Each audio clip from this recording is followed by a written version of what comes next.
Problem discuss करेंगे जो कि रिलेटेड है जी use of proportion in time and work.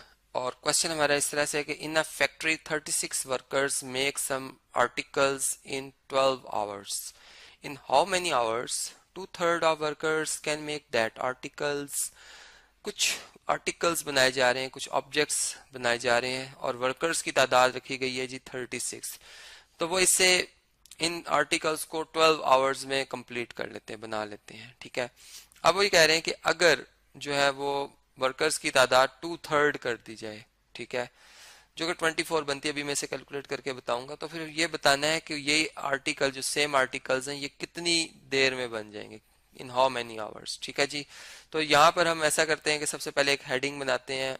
हमारे पास एक क्वांटिटी है वर्कर्स की, ठीक है, यहाँ पे हम वर्कर लिखते हैं और एक तरफ टाइम लिखते हैं जो कि आवर्स में है। ठीक है जी, और जो हमारा वर्क है इसमें वो बेसिकली है आर्टिकल्स को बनाना। ठीक है जी, आर्टिकल्स को बनाना, मेक आर्टिकल्स। अच्छा जी, अब ये बात क्लियर होगी आपको। वर्कर्स जैसे बताया गया कि 36 हों, तो बल्कि यहाँ पर हम इस तरह से लिखेंगे वर्कर्स 36 हो तो टाइम जो होगा वो 12 आवर्स होंगे। ठीक है, अब वर्कर्स जो है वो फर्ज करें नहीं पता हमें, बल्कि 2/3 कर दिए हैं। 2/3 कैसे मिल सकता है जी? 36 को 2/3 से मल्टीप्लाई कर दें, इसे हम कहते हैं 2/3। ठीक है, तो ये आप देख सकते हैं 3 के टेबल से 3 1 टाइम 3 3 12 टाइम 36 होता है और 12 2 टाइम 24, तो हमारा आंसर आ जाएगा 24। तो यहाँ पे इसका मतलब वर्कर्स की तादाद अब हमने कम कर ली है। ठीक है, डिक्रीज हुए हैं वर्कर्स। तो अब हमने ये बताना है कि कितने घंटों में ये काम हमारा फिनिश होगा।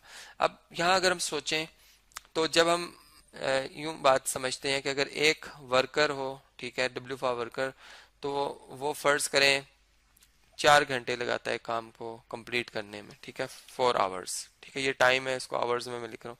और अगर 2 बंदे होंगे तो वो यही काम उससे हाफ आवर में, मतलब 4 के बजाय 2 घंटों में कर लेंगे। ठीक है, और अगर 4 बंदे होंगे तो ये काम 1 घंटे में कर लेंगे। ठीक है, और मतलब ये भी साथ में कि वो काम इस नोयत का हो कि 4 बंदे इंडिविजुअल काम कर सकें।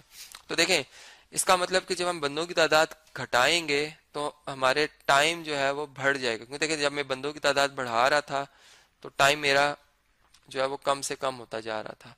तो इसका मतलब इनमें आपस में जो रिलेशन है वो इनवर्स का है कि एक क्वांटिटी में अगर डिक्रीज आया तो दूसरी में इंक्रीज आएगा। ये इंक्रीज है, ठीक है, और ये क्या है जी? ये डिक्रीज है। और अगर इनकी रेशियो लेकर इनको बराबर कर दिया जाए तो इसे हम कहेंगे इनवर्स प्रोपोर्शन। ठीक है, मतलब 36 की अगर रेशियो 24 से हम ले रहे हैं और दूसरी तरफ हम इसे कनेक्ट करके x की रेशियो 12 से ले लें तो ये इनवर्स प्रोपोर्शन है।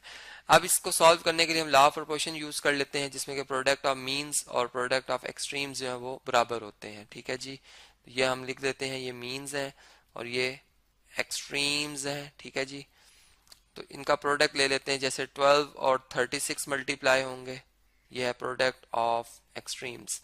और दूसरी तरफ जो है प्रोडक्ट ऑफ मीन्स ले लेते हैं, जिसमें कि x और 24 आ रहा है।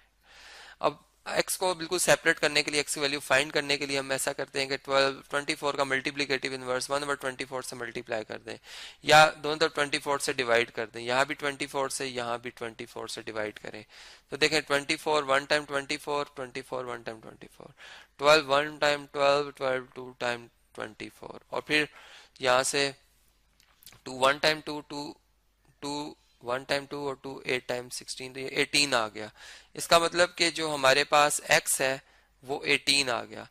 और हम कह सकते हैं कि 2/3 ऑफ वर्कर्स जो है वो यही वर्क जो है वो कितने आवर्स में कंप्लीट कर लेंगे, वो इन्हें 18 आवर्स में जो है वो फिनिश कर लेंगे। तो इस तरह से हमने जो टाइम और वर्क से रिलेटेड जो प्रोपोर्शन थी उसको इस्तेमाल किया और उसकी मदद से प्रॉब्लम सॉल्व किया।